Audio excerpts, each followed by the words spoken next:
It's sharp 4, and I welcome you all to today's webinar, which is series 4 of the Early Child Development Forum. I'm Dr. Vasavvi Acharjya, the founder chairperson, and I heartily welcome you to our webinar on the topic Flipped Classroom and Effective Instructional Strategy in Early Years. And today, to talk about the topic and to give us a very an insight into the entire flipped classroom approach, we have with us Ms. Padma Kumar, the founding partner of Early Years Learning Education Partners, with almost a decade and a half experience in the field of early child education and as a trainer.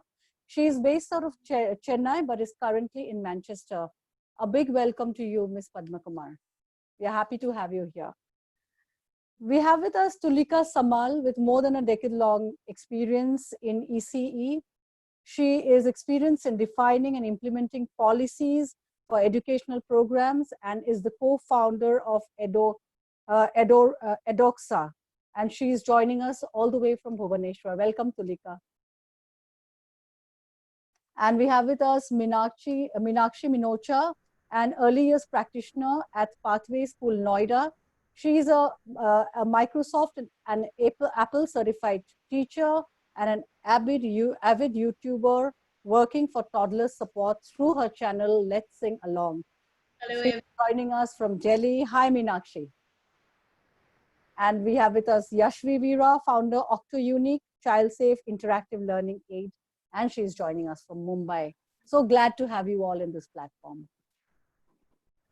Well, so let us just dive into the topic of flipped classrooms. And my first question is to Tulika Samal. What is flipped classroom and what are the goals achieved by implementing it? Tulika, over to you. Thank you, Dr. Vasavvi. Once again, thank you for having me here. So without much ado, talking about flipped classroom, if we look into the two words flip and classroom and define them separately, we all know what classroom means. So looking into the keyword flip means to reverse anything, reversing a process, a strategy, or a way the thing have been done is called as flip. So when we combine these two words, flip, classroom, it means what is typically done or presented in a class by the teacher. Students receive that at home via different sources. The source can be online resources or multimedia, videos, podcasts, physical or digital text. It can be in any form. So basically, flipped classroom is the reversing or flipping the traditional way of teaching. So basically it's a pedagogical approach in which the instruction moves from group learning space to individual learning. Because in traditional classroom, what happens is teacher introduces a new content, he explains them or brings the background knowledge, and then with that basic understanding, students carry that information to do higher level of work at home. So in flipped classroom, we flip the process. What we do is the teacher introduces the topic in the form of video outside the class. So the students come to the class prepared with some basic comprehension about the content, and then in the classroom, a dynamic interactive learning takes place. So in this one, the first one, traditional classroom, when teacher is introducing the content, is to the whole group. So the whole group is learning with the same pace. Whereas in flipped classroom, the students have their own pacing. So they can pause the video, or if it's a text form, they can turn over the page, they can pause. So it's more, they can learn in their own style of pacing. It also, in this system, the teacher is more of a facilitator or a guide or coach, you can say, where the teacher helps to lead to dynamic interactive learning. So basically, flipped classroom is also a type of blended learning that focuses on student engagement and active learning.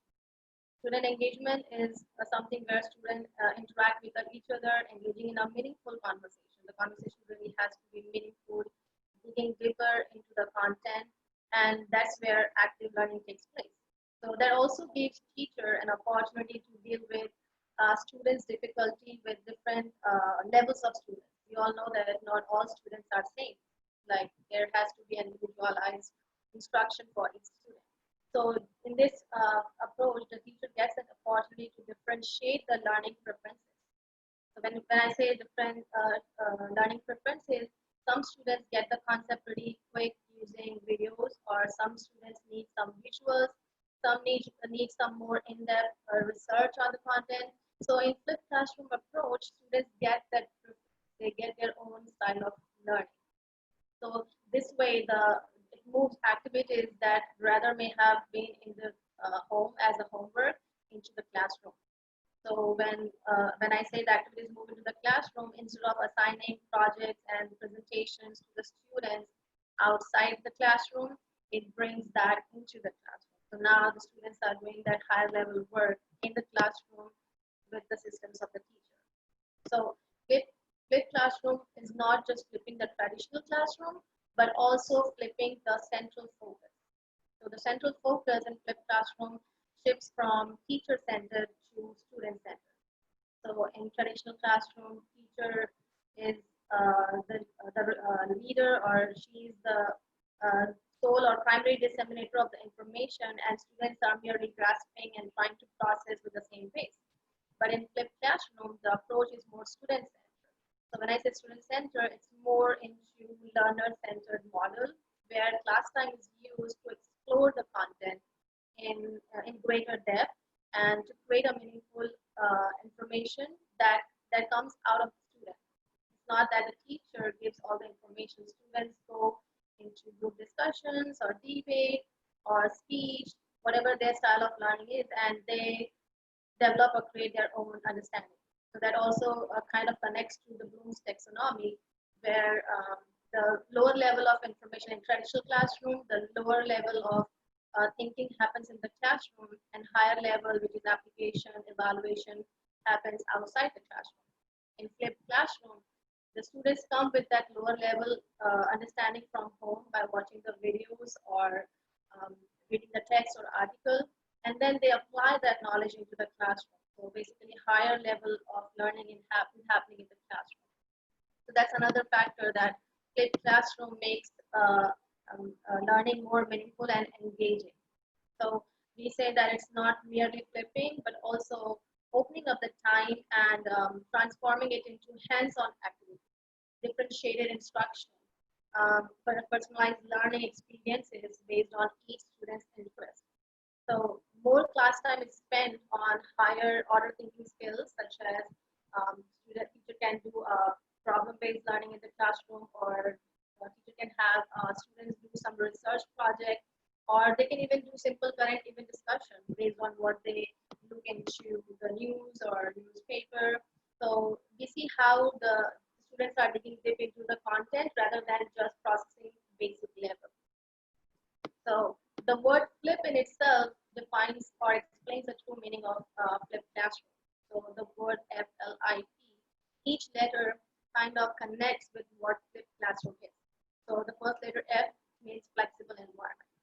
So flexible environment involves basically two things. The first is the flexible sitting, and the second is the space, the learning space.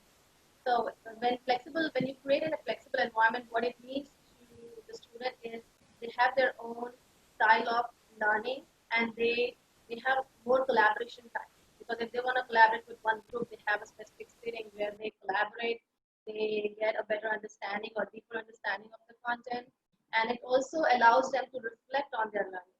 When they see other students discussing or watching students working on something else, they're reflecting on what their work is and what others' work is. So reflection is something really important for both teachers as well as students.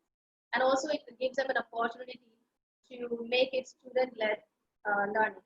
So if a student feels he or she is not yet ready to go to the next level of Bloom's taxonomy, he or she can stay and work more on that level before reaching to the mastery of the content. Because the motto is not so just moving on in groups, but thinking more about individual student progress. So that is flexible environment. The next is learning culture. Learning culture here, it shapes the learning culture from teacher-centered to student-centered.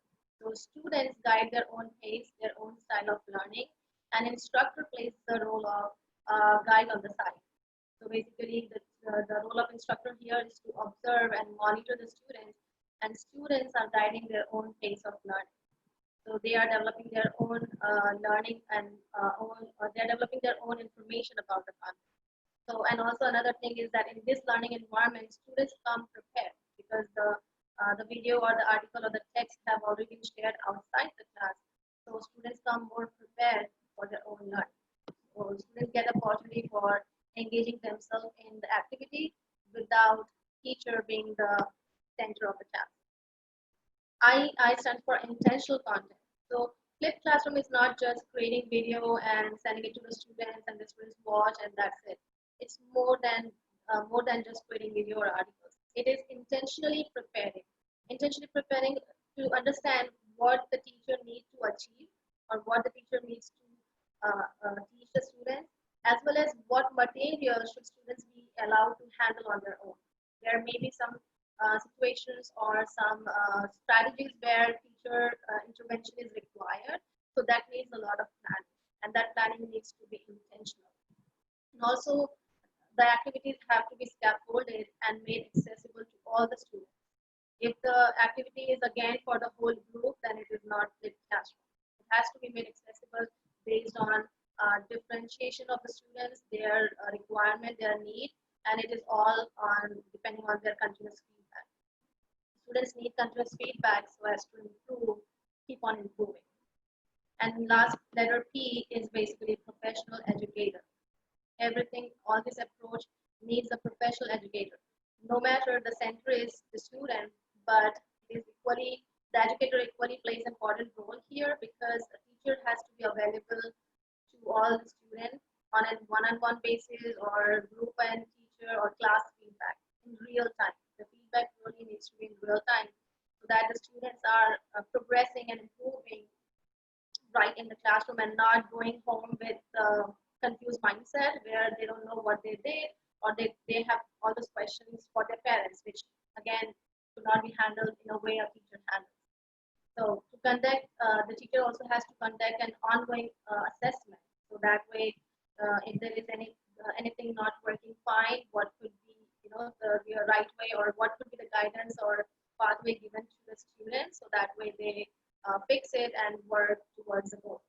So teacher really needs to be monitoring, observing. He or she needs to be very responsive to the student's question, and also flexibility. So these are some of the pedagogical skills that really a teacher needs to pay attention to, and that's why it says professional educator, because if we are professional, we're gonna make sure that all of these are taken care of. So the professional educators, again, it's not something that someone can be a professional educator in one day. It is a time-taking process. With practice, consistency, one can be a professional educator. My next question was, what are the goals that can be achieved by implementing?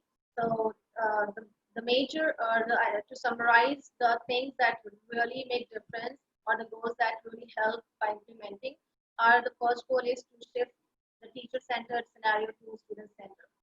Gone are the days when it was teacher, the main, the primary disseminator of the information. No more. Now the student have to take the ownership and the accountability. Because end of the day, it's the student who is learning, not the teacher. Teacher is here to practice all these strategies and reflect on the process or the practice. Second benefit could be that students learn at varying pace. So there is nothing called the whole group is learning together. The teacher finishes the lesson, the whole group, no matter whether you are understanding or not, and we move on to the next content. Not anymore. It has to be that a student learns at his or her own pace. So if a student is stuck at a certain point, he or she should be given enough time to kind of get the mastery and then move to the next level or next topic. So that is another thing. The beauty about this approach is that students get more collaboration time. The class time is maximized because the time that a teacher used to use to introduce a topic has been taken care outside the classroom. So the class time is maximized and students come prepared because they have something already at home to kind of process, and then they come and apply it.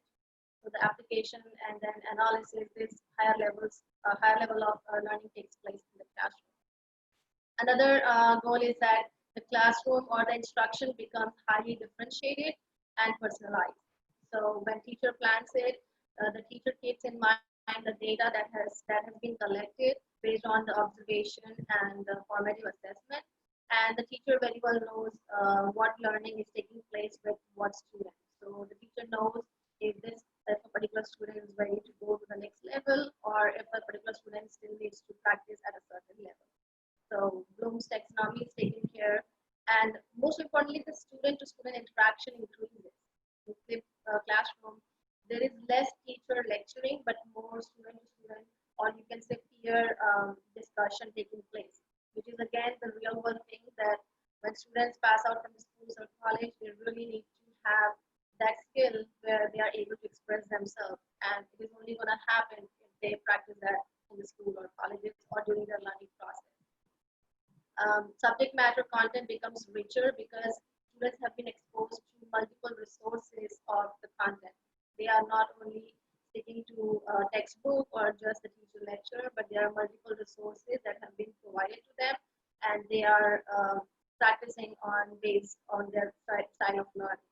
And also, sometimes when students miss the class due to illness or whatsoever reason, but if you have flipped classroom approach in your school or in your classroom, this kind of reduces that problem where student misses the class and the lecture. So I would just end and conclude this discussion by saying that flipped classroom is about doing different things and not just doing things differently. Thank you, Tulika. That answers my question on what is flipped classroom and what are the basic goals, right? So it is extremely essential, and it has this flexible environment, like you already said, the learning culture and the intentional content and all of it, and children can go at their own pace. Now, coming to the early years, I would want to ask Meenakshi, because she's been facilitating children in the early years at pathways. So Meenakshi, my question to you is, after Tulika has given a very comprehensive and a proper outlook on the flipped classroom, do you really think flipped learning is actually or really works in the early years? And if yes, and what are the best ways to do it? What are the best ways to inculcate flipped classroom in the early years? And would you suggest some activities which can, which you can design for a student-centered classroom? Meenakshi, to you. Thank you, Ms. Vasavvi, and thank you, Tulika, for such a detailed information and knowledge about flipped classroom. So I'll be sharing a PPT.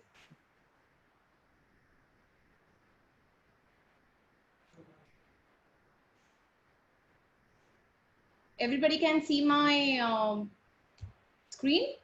Yes. Okay. So as Ms. Tulika already spoke about flipped classroom, so it is basically reversal of traditional classes where as a teacher is writing on a board and students are taking notes and they're writing in their copies. No, but is it actually, it is giving them a lot of exposure to the new material outside the class. So we are actually taking the classrooms to their homes, to their learning spaces, to their parks, wherever they want to learn. So usually, via reading videos and then assimilating the knowledge through the strategies, mainly, which enhance the active learning. So, so as we see, like, Ms. Tulika already spoke about this. So we sending videos or maybe some activities, providing online content provided by the teacher through labs, projects, discussions, parent teacher. So now we are collectively making those kind of efforts and content prior to teaching that topic to those children. So as Miss Vasavvi told that I'm a primary teacher. So basically in primary, teachers are very young, students are very young. They are like, I'm taking lower primary and they are very young. So, having that kind of personal touch from the teachers, it is very essential to get them the understanding of the topic. So, and it also improves the communication between parents and teachers. And the parents can come up to you that, ma'am, that you have sent that videos, and at some point of time my child stuck somewhere, and that becomes a whole and soul parent and the teacher community so strong that now they are very much open and they are very much involved in their child's learning, rather than just having them coming to school, you're teaching the topic. No, now you are entering to their homes, you are there throughout that learning. Then if you talk about like how to design the classrooms for the for the little ones or for the early children, so it's like the communication is very important. So communicate with the parents, to make sure you make that bonding, that have that kind of bond with the parents, that they ensure that students are have that access to those videos, to those resources which you are providing them.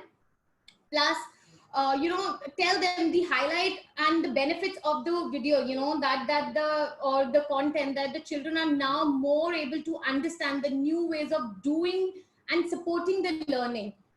So you are like, just make parents so powerful that it's not only the teachers who are making them learn, it's the teacher effort plus the parents effort. And so collectively they are taking the learning forward.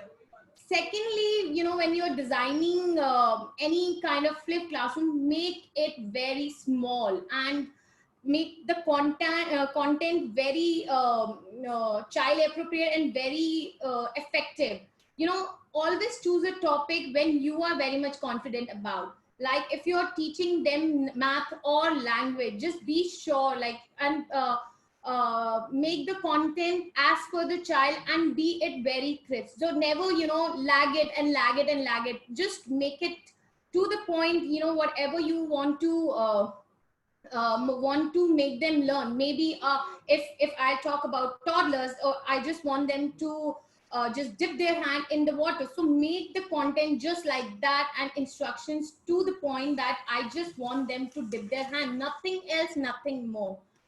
Thirdly, when the learning is happened and you have sent those videos and the content at home, and when the child is now coming to you at school, so now it is it's your job, or it's your next step, that now you have to identify and start making groups, like to make the assessing and supporting and reviewing very easy for that little ones. Because believe me, a child, a 5-year-old child, a 4-year-old child, they are very young. Seeing you on the screens and everything, ma'am has sent something for me, it's like very overwhelming for them. So just now it's your duty, like maybe a game sort of things, maybe keeping puzzles or blocks or something like that, and then figure out, like who has understood the concept and who has not, who need more of your more attention and who just need a guidance. And lastly, what flip the most effective advantage of flipped classroom is that now you are no more an instructor, now you are just a facilitator. So you are making the more time for facilitating the learning. So now children are already coming with prior knowledge, and direct instructions are more or less less. So now you're not telling okay, draw one line and draw a line down, a sleeping line. So you if you're talking about number 5, so maybe some children might be telling you while counting, and some might be writing, because the content have been already sent to those children. And working with students the on activities in the school now becomes more easier and more friendly with over the period of time, because already the content has been gone home. So yeah, so like in the present screen you can see the advantages and disadvantages. Obviously, if you are giving so much power to the students and so much online content, the parents do have this also, Like now they are more online because the children are very young. Maybe it is extra work for teachers because now they are teaching the same concept in the school also and at home also. But do believe me, if you make those videos once or make that content one, it will last forever. And you can reshare whenever, you know, the next class comes, you can reshare. So next, you know, I had already spoken about this, that communicate with parents, always make. So then you come to how we create it when we are designing. So it is actually always create small videos, never make too big videos, because you know the attention span of a child, of early child, is like very short. Maybe, you know, when we take them for circle time, they'll not sit more than for 20 minutes. Like 20 minutes is also, I'm asking a too much. I'm just asking when the child is already there in your class. And nowadays, all thanks to COVID, like everybody is getting a new class, new batches, and children are very much new to this online learning. And yes, in USA and everywhere in foreign countries, flipped classrooms are already in there. But in India, now it is getting a hack of it, and teachers are also into this and making those kind of videos and making instructions, sending them home, making and designing those kind of activities, maybe on Seesaw, maybe on Google Doc, or maybe. So now it is becoming a hack of it, and teachers are getting into this.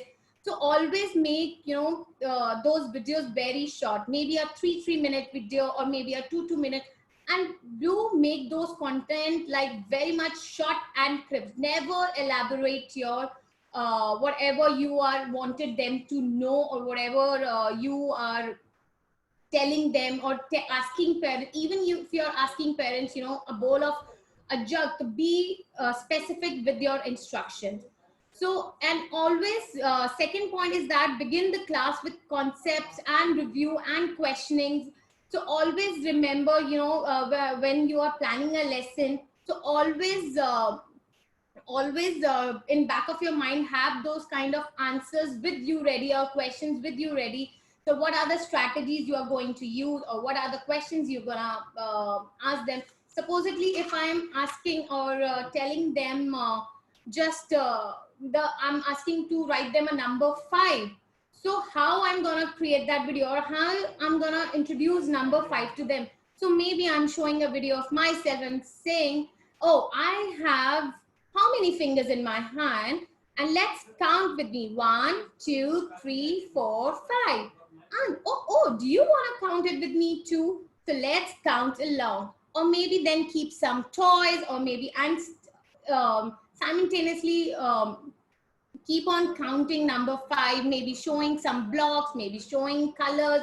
So like that, you know, always review on whatever you are teaching. Lastly, there is no need to be perfect. We know now we are entering the homes through videos and through other multimedia. It's okay. It's okay. So you don't have to be perfect. If I'm looking fine, I'm wearing what I'm wearing. The main focus is only learning of the child. So do not worry about, you know, how your videos are going to look without animation. Okay, I don't know how to do animations in the videos. So how I'm gonna just imagine, point of these videos are just to have you in the videos with your voice. So children could actually actually connect to the teacher, not to the how teacher is looking or what presentation she's giving. It's just that they want to see their teacher there in front. Maybe they can pause, they can play, they can pause, they can play. So it's just that they want to see you and your voice they want to hear. So next, as I said, you know, make videos short, because younger children, they have a short span of attention. So lastly, I'll be talking about some tools, you know, when you're talking about online classes or online videos to be sent. So these are some tools which I have been incorporating with my this thing. This is explain everything. This is a whiteboard applications. where you can online during the online learning, or maybe on when you're doing something, you can use the whiteboard application, interactive whiteboard application, where you can, whatever you are drawing, you can screen record it. And second is Telegami. Telegami is an animation app where you can create your emojis. Like if you've been into Facebook, so there were emojis kind of stuff where you are creating yourself. So you can create videos with having you in an emoji form, animated application. Third one is Screencast-matic, where if you're writing or doing some sort of math, or language introduction, so you can record your screen, how to write 5, maybe a sleeping line, line below, and a semicircle. So it will record your screen, and child could replicate at home, and parents could help them how to go about it. Lastly is doing green screen. So here it is an Apple application where you can download it, and you can create green screen videos and put lot of emojis. And some of the portals where you can share, it's YouTube, Google Drive, Google Classroom, Dropbox. There are many other portals also where you can share, maybe if you via emails, via WhatsApp. So it's up to you, like how you want to share. So these are the all which could help a primary child, because primary child just want to see a teacher, their teacher, and listen their voice, which makes life of the parent is much easier, and learning becomes more interactive and more enhancing for the children. And they come with a prior knowledge whenever they come back to the class, whenever they are in front of you. So they have that kind of prior knowledge to the concept, maybe less, but they do have. If you tell them something, they might be come up with some or other kind of answers. Thank you.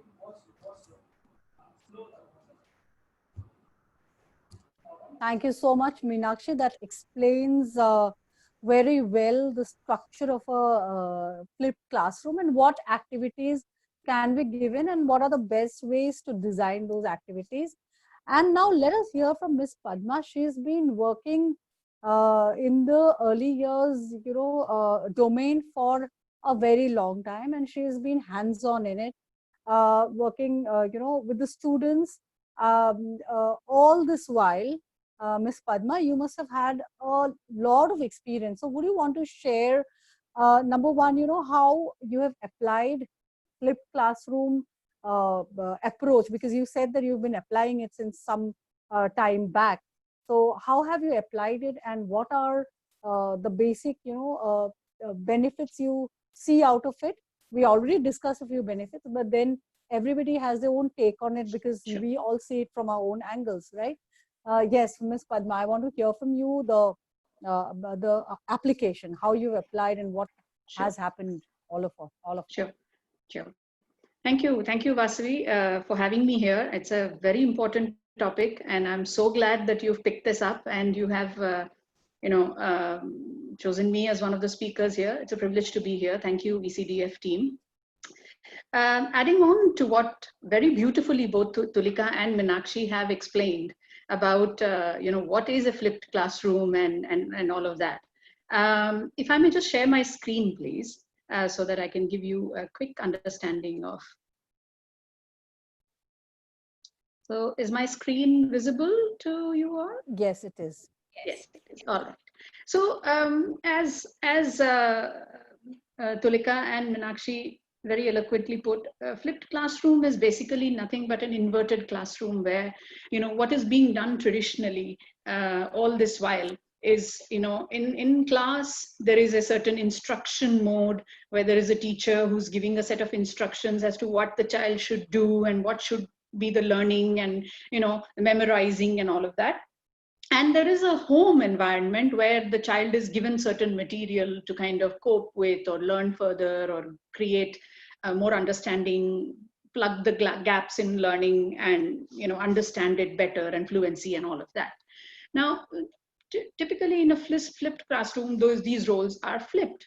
So I would like to just take you through quickly a few slides as what has worked for us at GNG. I mean, I run a preschool and after school setting called Grandma and Grandpa's International Early Learning Center. We're based out of Chennai. We take care of children from as little as 4 months to 14 years as a preschool and an after school services. So our parents and children very fondly refer to us as GNG, and so I will be calling us as that. So this is what we have been doing. So basically, in any kind of learning, effective learning especially, and development, there are a few.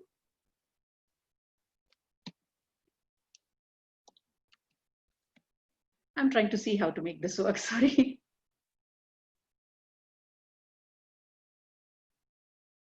Yeah. So basically, there are 4 pillars of effective learning and development. And especially so in flipped classroom, it applies even more. Because what happens is the classroom becomes the dynamic environment where the fun and the learning and all of that is happening. Whereas the home could be the environment where the child is probably learning at their own pace and enjoying it at their own pace and getting the in-depth, repetitive learning that is happening outside of the classroom.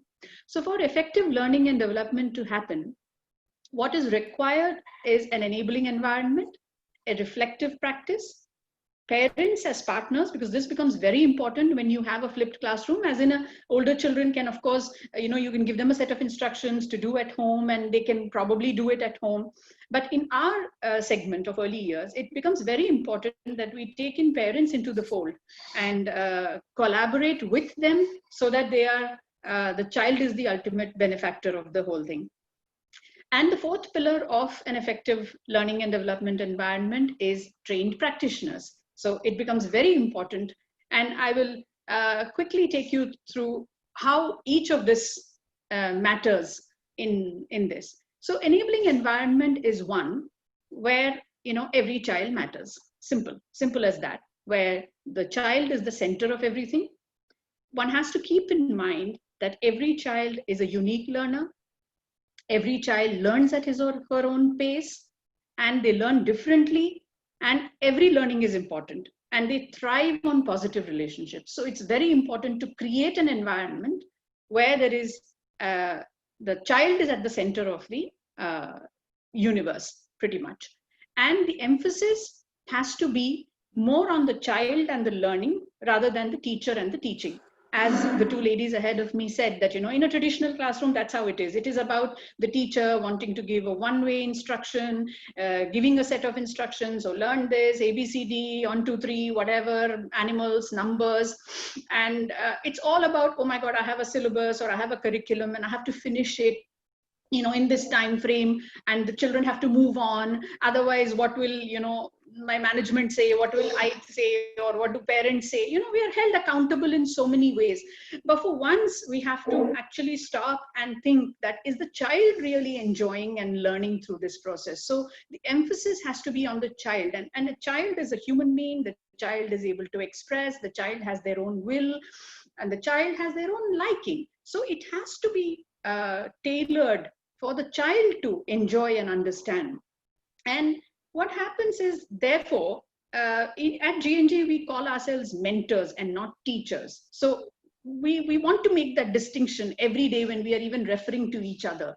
So we say that, we are more like a mentor. We are a guide. We are a kind of a facilitator, as they said, or we are helping them, understand something better in a more practical way. That is important in early years, because obviously in these years, whatever they learn is kept for life.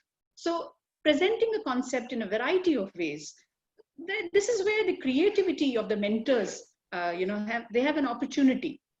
Because it's not just about setting a curriculum and all that, but every day throws a new challenge to you, a new surprise to you. Every child throws in something new to you. So you have to literally be very creative that, how can I present it? Say, for example, if we are learning about birds, learning the name of the birds is one thing, and that can be kept as, a thing which can be done outside of the classroom through various modes. But can we do it very differently inside the classroom? How can we do it? Can we do it through a craft? Can we make bird noises? Or can we talk about a story which involves these birds? Can I do finger puppets? So this is the creativity which the mentors get an opportunity to explore, because every child learns differently. So we know our children best in that setting, and children learn from each other as well. So the dynamics of that whole environment can be best enjoyed when the focus is on the child and the learning and the creativity of the mentors there. And of course, not to forget that there is something, an emotional bond and an emotional environment of that warmth, of empathy, of not shaming or not comparing, giving, having a full respect and trust. And it's a three-way exchange. It's between the child, the parents, and the mentors and the caregivers. So all of this is very important, that all of this environment has to be kept very healthy. So at GNG, we have this policy, and you may call it our mantra, and we call it every child matters. So pretty much it's right there in the front, and anybody that walks in has to first read that and then only go in. So we understand, and we kind of keep it as a thing that guides us all throughout our day, that every child matters. So whether the child is wanting it, not wanting it, liking it, not liking it, it is up to us to make them enjoy and learn. So we have to change rather than the child. The expectation has to also flip, that, it is us who are the facilitators, and the children have to enjoy what we are presenting. The other aspect of effective learning and development is reflective practice. It's again very different from what traditionally, even in early years, it's more like an instructional mode that, this is what it is, I am telling you, you learn it. In a reflective practice, you're open to thinking, open to learning. You also, as a mentor, have to keep learning and growing and reflect, think back, introspect. So basically there is, you have to be open to some amount of feedback, some amount of criticism, perhaps sometimes from your own peers, or it could be from parents, or it could be from the management or the child themselves. The child may also be sometimes critical. Well, you know what, I don't enjoy this, I don't like this. So you have to kind of be able to sit back and say, all right, the child is saying this, that I'm not enjoying it, or the parent is saying it, or my other mentors are saying this. So I have to have a reflective mindset. And at GNG, again, we have a simple process that we, adapt. And what we do is we collect information. So basically, when you are a facilitator, then you are actually observing children as they are doing it, because you have given the knowledge and you have given the environment where the learning can happen. You've selected the right kind of activities and the right kind of, learning aids and all of that. So, and you allow the children to enjoy and learn. And while they are doing that, you will be taking a step back and actually observing them and collecting information about what they are applying in real life when they are doing their activities. How are they with their friends? How are they with their learning aids? How are they able to speak? Are they enjoying it? So it's not just what they say, but they express themselves through their bodies. So you need to have that mindset that I have now set the stage. They are the stars. I go back and I will watch them with a very careful eye, because I need to also supervise for their safety and for their care. But I will watch them, and we would normally make notes on an everyday basis. So every day we observe the children, we make notes, of course, guided by the beautiful curriculum that we follow. And so we understand how we are doing it. There is a method to it, to what we do. And then we question and analyze what we are doing. So amongst ourselves, with our peers, with other mentors, and sometimes with parents, we're discussing this to see that, what, I have observed this. Do you also observe this? Is this a pattern? Is this a one-off? And then accordingly, you plan what works best for that child. So while the children enjoy playing in a group, and they are playing in a group, every child stands on his or her own ground. So that is very important, that you need to plan for the children. So that's what we do. So for example, is it that this child loves visual aids more than verbal, or is it that this child learns more through the warmth and the cuddle, and or does this child love to is a bit nervous, how do I plan? All of these kind of things we would keep in mind and plan activities accordingly, or their interactions and experiences, and sort of collude with the parents that what, we are doing this, we need your support, please help us, and this is how we are doing it. And then you actually do it, and when you're doing it, which means what, that you have altered your activities and experiences and presented it to the child again, you again go back, take a step back, and you're again observing. And when you're observing this time, you're actually again reflecting and reviewing that what I have changed, is it working better? Is it worse? Do I need to change again anything? And then this is like a circle that goes on. So that's what is reflective practice. And I feel that is very, very important in early years, especially where, the learning happens everywhere. For, that's true for, every opportunity, every moment is a learning moment, is what we have to keep in mind. And then how do we, capture these principles in this? So that's about reflective practice. And we have a very robust system of collecting all of this and analyzing, and how do we do it, and how do we apply it? So there is a lot of psychology, there is a lot of interpersonal skills, and there is a lot of in-depth understanding of the curriculum and the learning and development of the child, the various ages and stages of development. All of this is very important to have a good understanding of.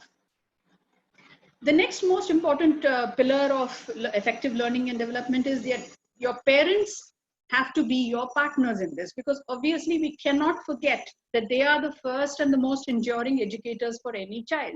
And you have to develop a bond of trust and transparency and responsibility. It's the shared knowledge that the parent has and you have as a child. The ultimate benefactor is the child. You have to have a system of periodically sharing and interacting with parents. So I would say that, like, for example, if there is any of these rote kind of things, like, for example, we could take the parents' assistance, because, that's a good way for parents to bond with the child at the end of their day. They could sit and probably learn names of birds together, or, so when you share your pedagogical skills or goals, that, this is what I, next 1 week or 2 weeks, this is what I'm planning. I'm going to work on colors. And, these are the colors I'm going to work on. So this is what I'm going to do in class. And I want you, to help me with this. And this will take about 20 minutes of your time with the child. It will give you a good opportunity to bond with the child. And, and you could either give them the learning aids through videos or suggested toys or material, books, flashcards. You could make your own videos, or you could, based on, what works for you, you could use some really fantastic third-party tools are there. So you could suggest that, but make sure that, they're not going off on their own trajectory. Sometimes parents have this thing of, kind of taking over, and like, they have to kind of sink in line with you and say that, what, all right, this is my part. For example, we do this quite often when we are potty training the children. No? So we take them in confidence and we say, what, we're going to do it this way.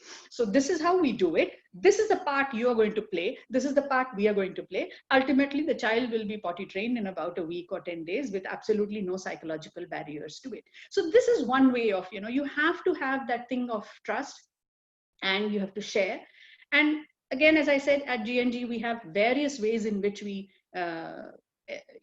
do this every day through physical reports, informal interactions, or quarterly assessments, or we have something called as a learning journey file through which the parents have a constant understanding of what the child is doing.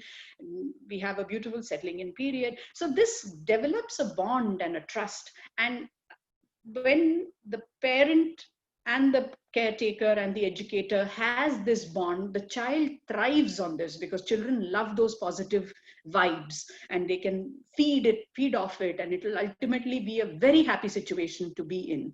So it's very important to have a very good understanding with the parents, because they will be part of it. As I said, older children can probably, in traditional classrooms, 5th grade, 6th grade, you give them something, they may sit and work with gadgets and, produce the results. But with young children, as young as this, they constantly need this interactive mode of learning. So in class, it is you, And outside of class, it just has to be the parents or the extended family or grandparents or whoever they are constantly engaging with. So that's the third pillar of effective learning and development.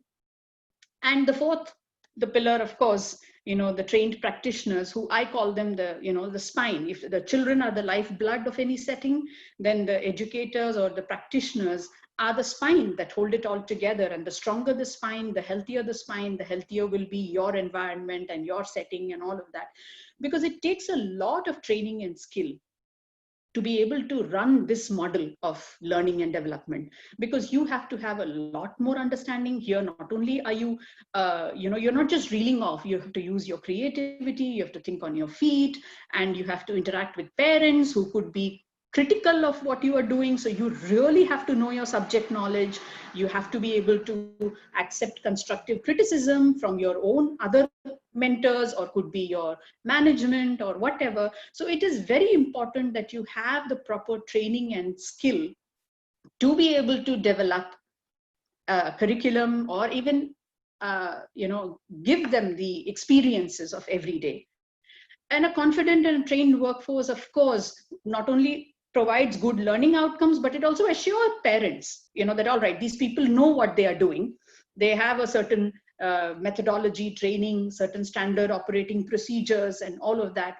And you have to be continuously open to learning, because every child brings a new thinking to us, and you have to be open. At G&G, I always tell my folks that, you are just the mentor, but the child is your teacher. So you have to learn from the child, and you have to understand what the child wants, and you have to learn if you have to learn. If the child is not learning your way, you do it the child's way. Simple as that. So you have to, so we have a very in-depth training, our early years practitioners training academy and research institute constantly works with our people to help them learn. With every child, we are discussing, talking, reviewing.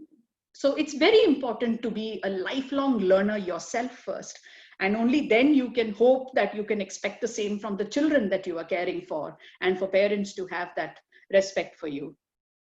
So those are the four pillars. And how we actually bring this about in G&G is proprietary methodologies that we have developed.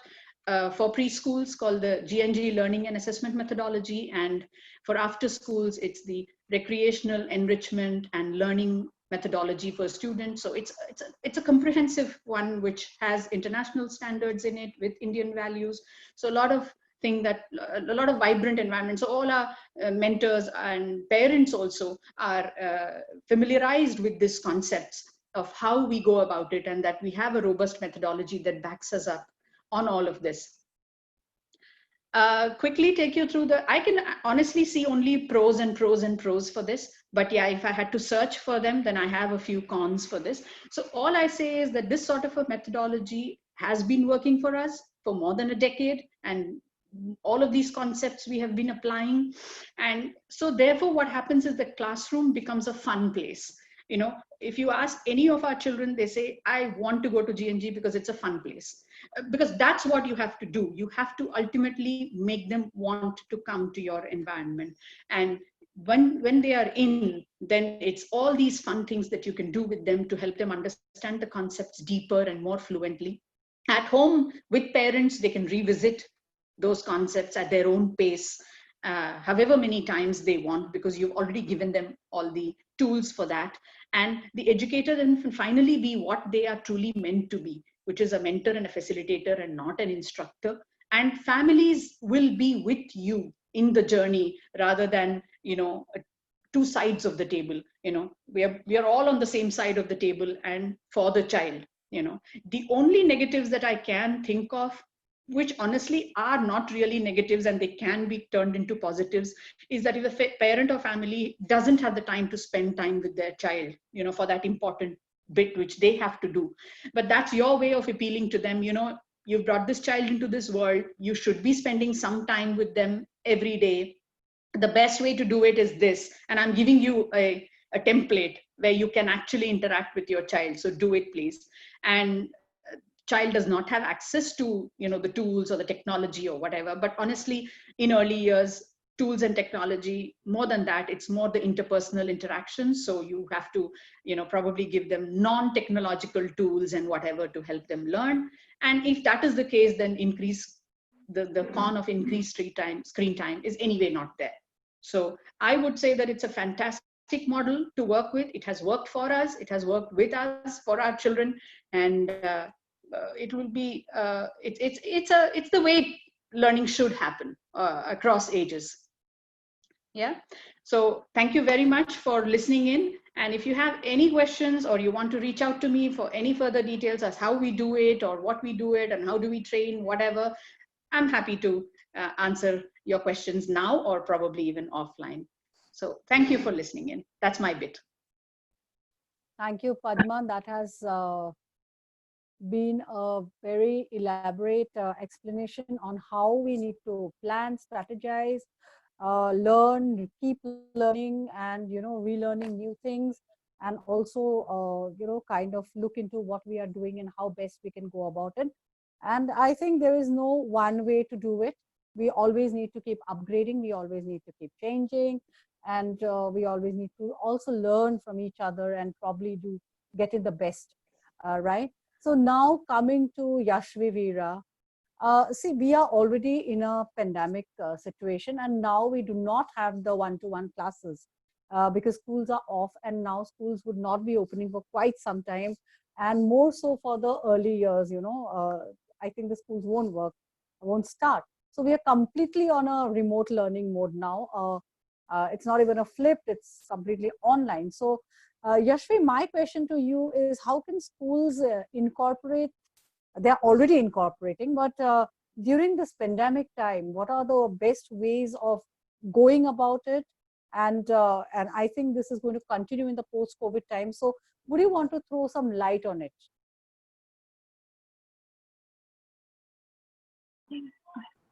Okay. Firstly, thank you so much, Dr. Vasavvi, for having me here. And the exceptional speakers have shared some really extremely insightful content already. I would try to keep this as crisp and clear and power through it as much as possible. I'll share the screen.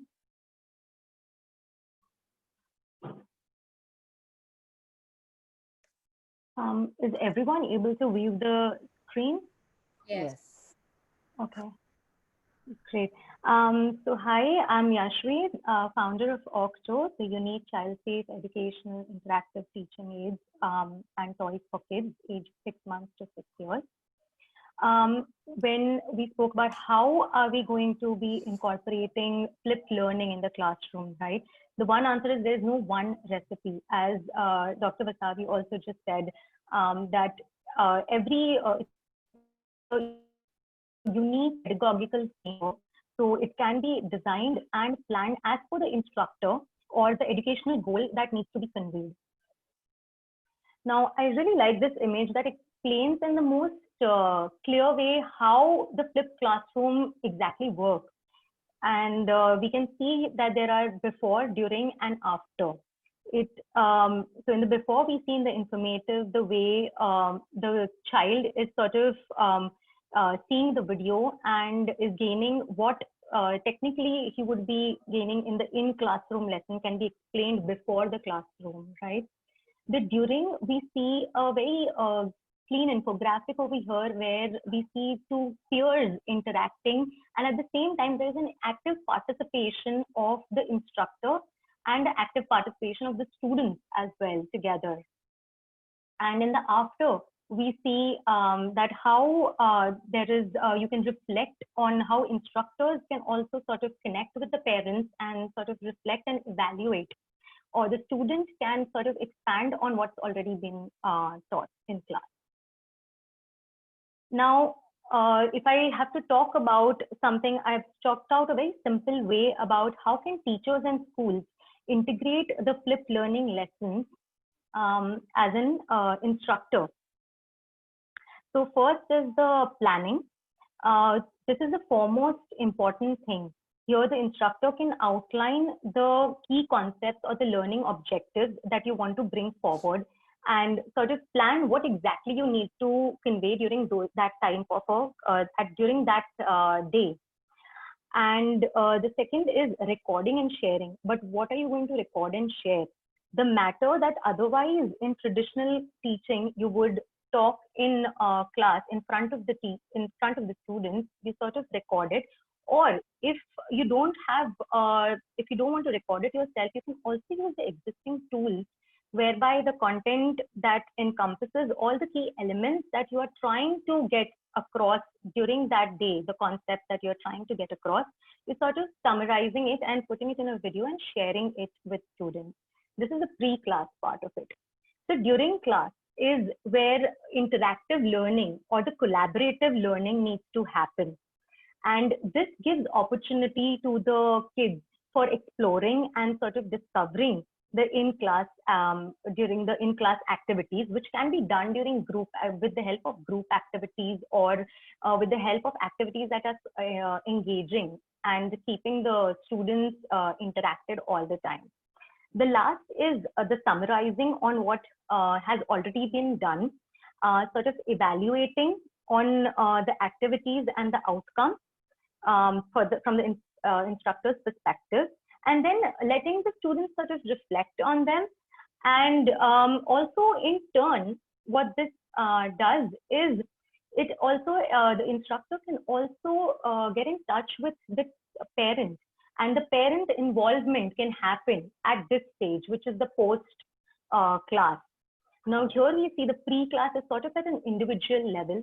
The during class, the student teacher and the peer-to-peer ratio, the peer-to-peer interaction, both these things are the most important part of our learning. And that is happening at the highest when this sort of framework is incorporated in the teaching. And the post class is where the teacher, it can help bridge the gap or sort of build the gap and more interaction, a stronger bond between the teacher and the parent, where the parent is also actively involved in this part. Now, coming back to the question, but everyone must be wondering, but how do we do this, the in-person group activities, considering that we are in such an uncertain period where we don't know what's going to happen, right? So we at Octo conducted a user testing to demonstrate that despite not being physically present, teachers can create engaging and interactive activities for kids, leveraging technology as merely a communication tool. Creative content can be created during the in-class process that we are trying to do. So I'm just going to share some snippets from that video, from that testing conducted, where I act as an instructor and my students have been given the same toys, and I am imparting a lesson, and that is based on the animals that will be teaching. So just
So this was the entire user testing video that we conducted. What we found is that kids were constantly engaged in a playful way, and most importantly, the student and the teacher connection, which is sort of missing when you are teaching remotely via the screen, was established with the help of having these same teaching aid available, and students being able to do the same things that teacher is doing. If you must have caught in the video, what I did was I incorporated storytelling in it. There was also a part in the user testing where I sort of explained the concept of domestic animals and the sound of them with the help of songs. And they were singing along with me. So it was sort of a group, but at the same time, there was some connection also established. So all in all, what I would like to say is teachers can definitely incorporate engaging interactive activities, even in these times where students are not physically present. Technology can be used as a medium, but not just as something to explain. Not just as a learning. So you can use the technology as a medium and sort of design creative activities to show it to them. Some of them are storytelling, music, poetry, drawing, food and cooking, right? So creative, when you're explaining a concept of healthy food habits, or you are explaining some vegetables and fruits related things. So this is something that everyone is going to also have in their homes. So you can the instructor can plan activities alongside that, so that when everyone is on the screen, they can sort of make something together. So where they're also learning life skills, the kids at the same time. And activities with found objects. The reason I say with found objects, or the objects that are easily available at everybody's home, is because that when the kids are seeing the same tool that is being used with the instructor, they sort of connect in a way where everyone is having the same sort of learning tool. And I think that is one of the most important things during this pandemic. So I think I'm done with mine.